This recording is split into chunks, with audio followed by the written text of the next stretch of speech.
Assalamualaikum warahmatullahi wabarakatuh.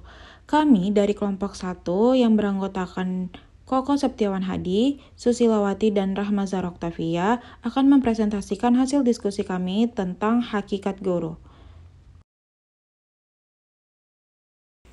Baiklah, saya akan menjelaskan tentang apa itu guru. Nah, guru itu di dalam dunia pendidikan merujuk pada pendidik profesional yang memiliki tugas utama untuk mendidik, mengajar, membimbing, mengarahkan, melatih, menilai, dan mengevaluasi para peserta didiknya. Dalam dunia pendidikan, guru merupakan komponen terpenting. Maka dari itu, kompetensi guru merupakan faktor yang sangat penting untuk dimiliki oleh seorang guru. Nah, apa aja sih kompetensi-kompetensi yang harus dimiliki oleh guru ini? Nah, berdasarkan Undang-Undang Republik Indonesia Nomor 14 Tahun 2005, Pasal 10 Ayat 1 diantaranya adalah sebagai berikut. Ada 4 kompetensi yang harus dimiliki oleh guru. Yang pertama yaitu kompetensi pedagogik, yaitu merupakan kemampuan yang berkaitan dengan pemahaman siswa dan pengelola pembelajaran siswa peserta didik secara mendalam. Yang kedua yaitu kompetensi kepribadian. Kompetensi kepribadian yaitu merupakan kemampuan personal yang dimiliki oleh seorang guru dalam mencerminkan kepribadian yang mantap, stabil, dewasa, arif, dan berwibawa agar bisa menjadi suri tauladan bagi para peserta didiknya. Yang ketiga yaitu kompetensi sosial, di mana merupakan kemampuan guru dalam berkomunikasi dan bergaul secara efektif baik dengan peserta didik, sesama tenaga pendidik, orang tua ataupun wali, serta dengan masyarakat sekitar. Dan yang terakhir yaitu ada kompetensi profesional, yaitu merupakan kemampuan guru dalam menguasai materi pembelajaran secara luas dan mendalam yang mencakup penguasaan materi kurikulum yang berlaku di sekolah dan substansi keilmuan yang menaungi materinya. Selanjutnya yang kedua yaitu syarat menjadi guru.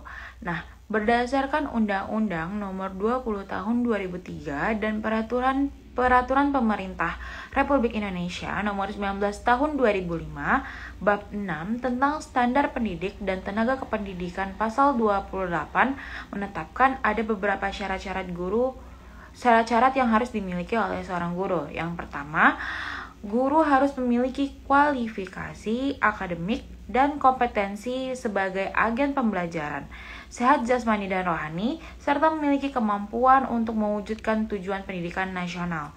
Yang kedua, kualifikasi akademik sebagaimana yang dimaksud pada ayat pertama, tingkat pendidikan minimal yang harus dipenuhi oleh seorang guru yang dibuktikan dengan ijazah atau sertifikat keahlian yang relevan sesuai dengan ketentuan perundang-undangan yang berlaku. Yang ketiga, kompetensi sebagai agen pembelajaran pada jenjang pendidikan dasar dan menengah, serta pendidikan anak usia dini meliputi yang pertama ada kompetensi pedagogik, kompetensi kepribadian, kompetensi profesional, dan kompetensi sosial. Dan yang terakhir yaitu seseorang yang tidak memiliki ijazah atau sertifikat keahlian sebagaimana yang dimaksud pada ayat kedua, tetapi memiliki keahlian khusus yang diakui dan diperlukan dapat diangkat menjadi guru setelah melewati uji kelayakan dan kesetaraan. Saya akan menjelaskan tentang tudah tak putih dulu. Tudah tak putih dulu terbagi menjadi 6. Pertama, menada peserta didik.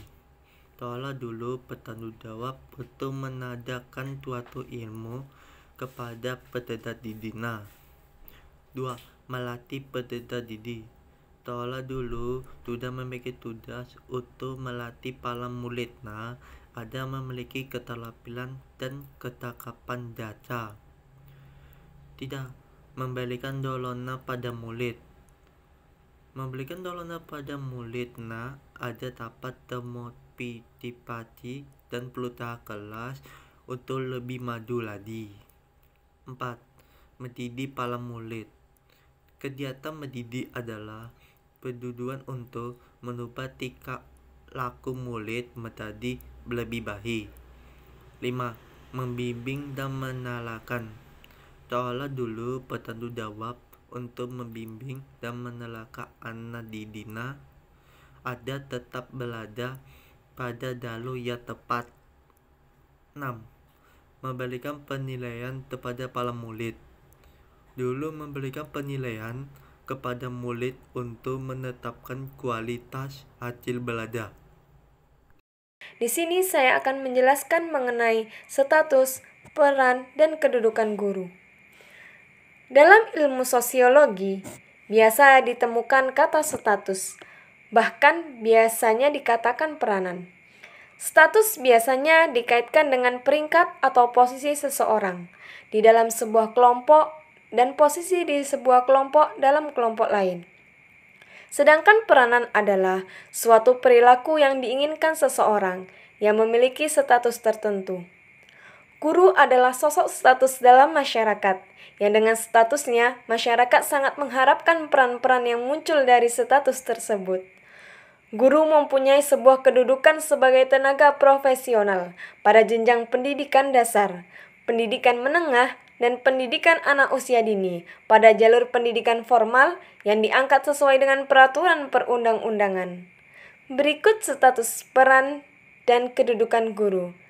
Sebagai pendidik dan pembimbing, guru merupakan seorang pendidik, disebabkan pekerjaannya tidak hanya mengajarkan seseorang, tetapi guru juga melatih beberapa keterampilan dan terutama mental anak didik. Sebagaimana seorang pendidik, guru harus memenuhi beberapa syarat untuk mengajar. Ia dibekali dengan berbagai ilmu keguruan sebagai dasar, disertai pula seperangkat latihan keterampilan keguruan. Membimbing dalam hal ini dapat dikatakan sebagai kegiatan menuntut anak didik dalam perkembangan dengan memberikan lingkungan dan arah yang sesuai dengan tujuan pendidikan. Guru sebagai tenaga profesional. Suatu pekerjaan profesional akan senantiasa menggunakan teknik dan prosedur yang berpijak pada landasan intelektual, yang dipelajari secara sengaja, terencana, dan kemudian dipergunakan demi kemaslahatan orang lain. Guru sebagai agen pembelajaran.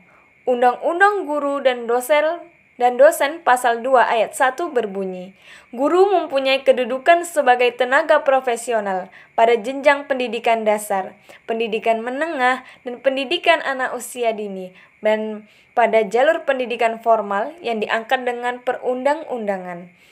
Lebih lanjut dalam pasal 4 menjelaskan mengenai fungsi kedudukan guru yang berbunyi, kedudukan guru sebagai tenaga profesional sebagaimana dimaksud dalam pasal 2 ayat 1, berfungsi meningkatkan martabat dan peran guru sebagai agen pembelajaran dan berfungsi meningkatkan mutu pendidikan nasional.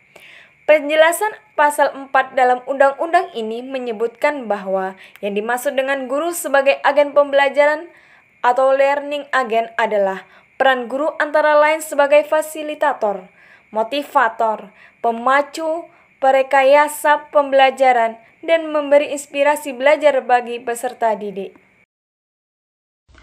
Baiklah, selanjutnya yaitu yang terakhir tentang pandangan Islam mengenai kedudukan seorang guru. Nah, karena ilmu berasal dari Allah, maka guru pertama adalah Allah.